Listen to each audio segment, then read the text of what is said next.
రాజేంద్ర నగర్ లోని form house లో కోడి పందాలు జరుగుతున్నాయన్న సమాచారంతో రైడ్ చేసి మొత్తం 64 మందిని అరెస్ట్ చేసినట్లు రాజేంద్ర నగర్ డీసీపీ సిహెచ్ శ్రీనివాస్ తెలిపారు. ల్యాండ్ ఓనర్లను కూడా ఈ కేసులో నిందితుడిగా చేరుస్తామన్నారు. ల్యాండ్ ఓనర్లు తమ ప్రాపర్టీని లీజ్కిచ్చే సమయంలో పూర్తి వివరాలు తెలుసుకోవాలంటున్న డీసీపీ శ్రీనివాస్ తో మా ప్రతినిధి Sashi face to face. Moinabad police station పరిధిలో ఫామ్ హౌస్ లో రాత్రి కోడి పందాలు జరిగాయి. ఈ విషయంపై పోలీసులకు సమాచారం అందడంతో రైడ్స్ నిర్వహించారు. సుమారుగా 64 మందిని అదుపులోకి తీసుకున్నారు. మరోవైపు 30 లక్షల రూపాయల క్యాష్ సీజ్ చేశారు. అయితే ఈ కోడి పందాలు ఇదే మొదటిసారా జరగడం, లేకపోతే గతంలో కూడా జరిగాయా, అసలు ఈ కోడి పందాలు నిర్వహించింది ఎవరు అన్న అంశాల గురించి మనతో మాట్లాడడానికి రాజేంద్ర నగర్ డీసీపీ ఉన్నారు. ఆయనతో ఒకసారి మాట్లాడదాం.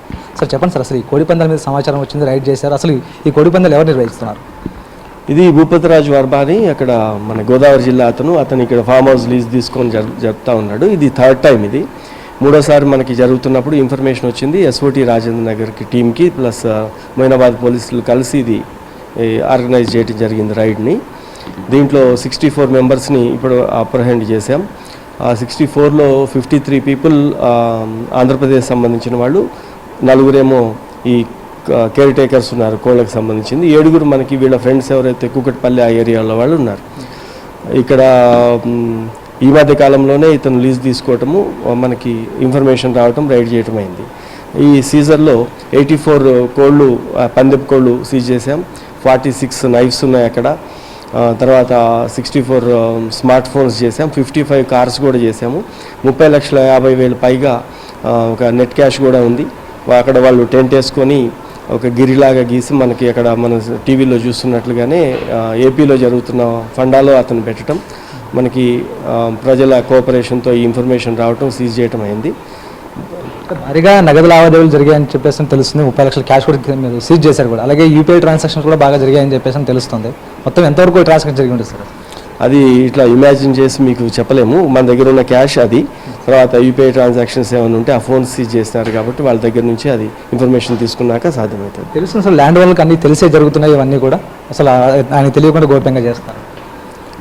ఇప్పుడు అది తెలిసి ఇంత పెద్ద అది గ్యాంబ్లింగ్ అక్కడ ఆర్గనైజ్ అవుతుంది కాబట్టి ఓనర్కి తెలిసే జరుగుతుంది అని అనుకుంటున్నాం. ఆ లీజ్ ఇచ్చినంత మాత్రాన దాని గేమింగ్ యాక్ట్లోనే ఒక సెక్షన్ ఉంటుంది, సెక్షన్ 3 ప్రకారం ల్యాండ్ ఓనర్ కూడా దీనికి ఆ ఇంటికి టెంట్ వేసుకొని ఆర్గనైజ్డ్గా జరుగుతుంది కాబట్టి వాళ్ళ మీద కూడా చట్ట ప్రకారం చర్యలు తీసుకుంటారు. ఈ కేసులో ఆ ఓనర్ కూడా నిందితుడిగా చేర్చబడతాడు. ఇప్పుడు రాశాం రెవెన్యూ వాళ్ళకి, అది ఆ ఫామ్ అది ఎవరిది అనేది అఫీషియల్గా మాకు రావాల్సింది ఉంది. అతని మీద కూడా చర్యలు తీసుకుంటాం. కోళ్ళన్నీ అక్కడ నుంచి తీసుకొస్తారు, లేకపోతే ఇక్కడ ప్రత్యేకంగా ఇక్కడ ఏమన్నా? ఇప్పుడు మేము చూసి కన్ఫెషన్ చేసిన దాని ప్రకారం వాళ్ళు ఇవి అమలాపురం, భీమవరం అటు నుంచే వచ్చాయి. మన దగ్గర ఎక్కడున్నాయి కోళ్ళు? మన దగ్గర లేవు. గతంలో కూడా కొన్ని జరిగాయి మన సైడ్ కూడా. మన దగ్గర 2-3 చిన్న, ఇప్పుడు మొన్న ఫస్ట్ ఇన్ఫర్మేషన్ వచ్చినప్పుడు కూడా అట్లనే అనుకుంటున్నాయి. 2-3 కోళ్ళు వేసుకొని ఆ లేబర్ కానీ లేకపోతే ఇంకెవరన్నా ఫామ్ హౌస్ ఓనర్స్ 2-3 కూర్చొని ఆడటం ఉంది. ఇది ఇంత పెద్దది జరిగింది మన దగ్గర ఇప్పుడే ఫస్ట్ టైం. దీన్ని బట్టి తెలుస్తుంది ఫామ్ హౌస్ ఓనర్స్ కూడా లీజ్కి ఇచ్చేటప్పుడు చూసుకొని ఎవరికి ఎందుకు ఇస్తున్నామో, అక్కడ ఏం జరుగుతుంది అనేది చేయాలి. ఇప్పుడు మొయినాబాద్లో కూడా మనం సౌండ్ పొల్యూషన్ దగ్గర నుంచి ఏ రకమైన వయలేషన్ జరిగినా ఓనర్స్ మీద కూడా కేసు ఈ మధ్య బుక్ చేస్తున్నాము. వాళ్ళ మీద కూడా బాధ్యత ఉంటుంది, ఏమి అఫెన్స్ అక్కడ జరగకుండా ఉండటం అనేది. ప్రచారం కూడా జరుగుతుంది బయట, ఏదో పొలిటీషియన్స్ ఉన్నారంటే కూడా బయట ప్రచారం విస్తృతంగా జరుగుతుంది. ఏమైనా అలాంటి ఏమైనా ఐడెంటిఫై చేశారా సార్? ఐడెంటిఫై అయిపోగానే చెప్తాం, ఎలాగో అది తెలుస్తుంది బయట. అఫీషియల్ ఇన్ఫర్మేషన్ వస్తే ఇప్పుడు మీరంటే ప్రచారాన్ని బట్టి మీరు ఫ్లోట్ చేస్తారు, అది అఫీషియల్ కమ్యూనికేషన్ రాగానే చెప్తాం. Thank you.